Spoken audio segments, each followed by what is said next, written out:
Par hasard, en dehors de ce genre de personnalités comme Imran Hussein, il y a des mouvements en Europe qui vous semblent arriver à des conclusions relativement proches des vôtres? En ce moment, je viens de voir qu'un excellent article est sorti sur l'égalité et la réconciliation dans un journal italien. Je rencontre effectivement des gens de plus en plus effectivement, qui se rendent compte que la France est un pays qui a une tradition de résistance, et qui a une résistance qui se lève en ce moment, et qu'elle est incarnée par des gens atypiques. C'est toujours comme ça d'ailleurs. Les résistants, ça a commencé avec Jeanne d'Arc, hein. C'était très atypique, Jeanne d'Arc, une petite paysanne de Don Rémy qui vient dire au roi « je vais vous aider à bouter les Anglais », ça a fait ricaner du monde. Et ben aujourd'hui, c'est pas une petite pucelle d'Orléans, c'est Dieudonné, Alain Soral, Thierry Messant, Pierre Hilard, j'aimerais Asselineau dans son genre, Chouard, vous voyez.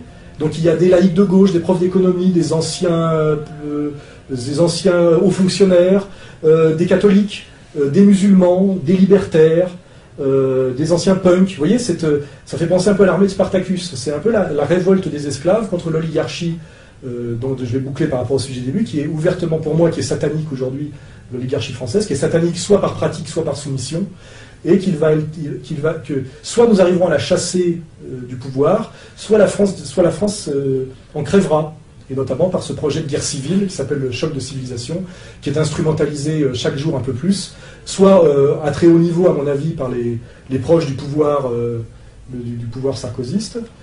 Et là, j'insiste, par exemple, pour faire une petite parenthèse, sur la question, par exemple, l'armée française qui a pratiquement été détruite par le livre blanc, et qui a réintroduit l'OTAN et qui n'a même plus ses moyens de projection logistique, aujourd'hui est sur des théâtres d'opérations étrangers qui l'épuisent.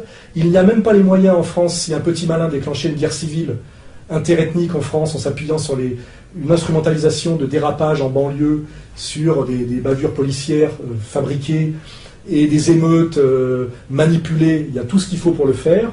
Et quand on sait que celui qui a en charge le dossier de la sécurité des banlieues en France, c'est M. Alain Bauer, ancien membre du Grand Orient de France et qui n'est pas précisément de confession catholique, je pense qu'on peut s'inquiéter effectivement que si demain l'oligarchie mondialiste veut déclencher une guerre civile en France, comme ça a démarré à un moment donné au Liban ou en Yougoslavie, il n'y a pratiquement aucun moyen de rétablir l'ordre en France, sachant la faiblesse de notre armée engagée ailleurs, sachant le niveau de dépression de nos policiers, et sachant qu'on peut, je crois, d'après les études que j'ai vérifiées, déclencher pratiquement en 15 jours 80 foyers d'émeutes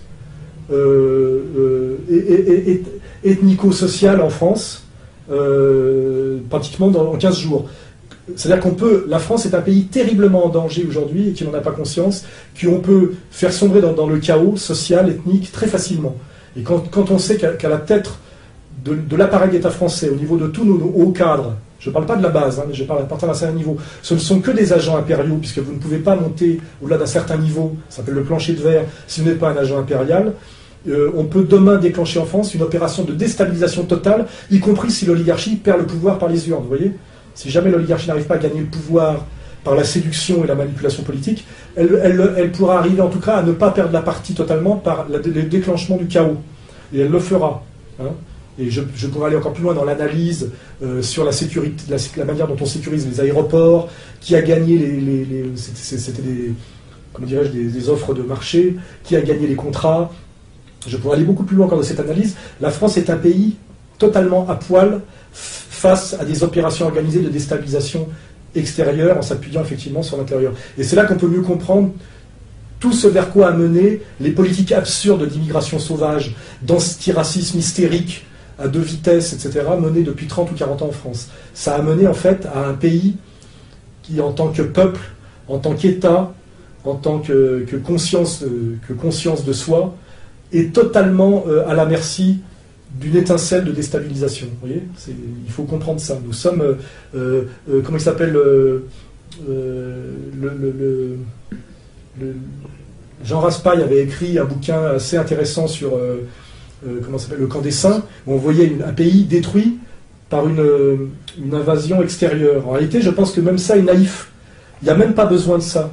Il y a aujourd'hui en France toutes les, comment dirais-je, les explosifs sociaux, oligarchiques, ethnico-confessionnels, par des manipulations successives et des stratégies de long terme, par lequel passe effectivement l'absurde regroupement familial, les doubles nationalités absurdes, l'antiracisme absurde, l'antiracisme institutionnel organisé, toutes ces officines, etc., du diviser pour régner, etc.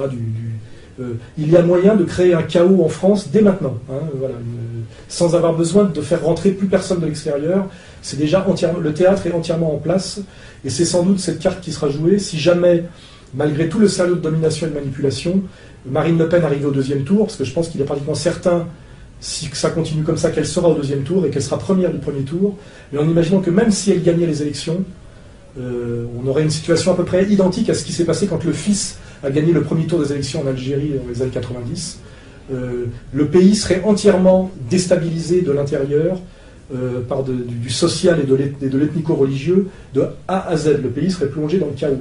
Et il serait plongé dans le chaos par les mêmes qui nous dominent aujourd'hui. Hein. Voilà, ce sera leur vengeance et leur solution s'ils n'arrivent pas à maintenir leur domination par les prochaines présidentielles. Cette domination ayant pour but de nous amener toujours un peu plus vers le nouvel ordre mondial, qui est, je le répète, la dictature bancaire et la réduction des peuples et des nations à ce qui est d'ailleurs écrit dans l'Ancien Testament, c'est-à-dire à l'ilotisme, c'est-à-dire à des hordes d'esclaves, métissées, soumises, sans identité culturelle et sans histoire. C'est le projet, on le voit par la destruction des programmes scolaires, la manière dont on enlève des personnages historiques de l'histoire de France, etc. Tout ça aujourd'hui fait sens parce que nous sommes à une période de fin de cycle. Les religieux appellent ça fin des temps, moi j'appelle ça fin de cycle. Et à la fin d'un cycle, il faut lire Hegel pour le comprendre, tout ça se voit en pleine lumière, s'exacerbe et se densifie. C'est-à-dire que nous sommes dans une période de kairos, que les Grecs qui s'opposent au chronos, c'est-à-dire une période où beaucoup de choses se passent en très peu de temps. Voyez, et forcément, quand beaucoup de choses se passent en très peu de temps, par ce ramassage et par cette densité, ce raccourci perspectif, d'un seul coup, toutes les médiations se raccourcissant, tout se voit, tout fait sens, parce que au lieu que cet espace à comprendre soit gigantesque et une médiation très relâchée, très étendue, tout est très dense et très regroupé. Donc d'un seul coup, on voit cette mécanique comme une boule d'une grande densité et d'une grande cohérence. Et nous approchons très près de cette période, je dirais, de fin des temps ou de fin d'un cycle, où effectivement, tous les morceaux du puzzle sont rassemblés, et ça se voit de plus en plus, et forcément, les prises de conscience sont là. Et à cette prise de conscience, il sera répondu par une violence accrue, bien évidemment. Violence symbolique et violence réelle. C'est pour ça que je le dis dans mon âme et conscience. Il est très possible que je sois éliminé physiquement dans les années qui viennent. Mais comme je l'ai dit à mes ennemis, pour un Soral mort, 100 Soral se lèveront.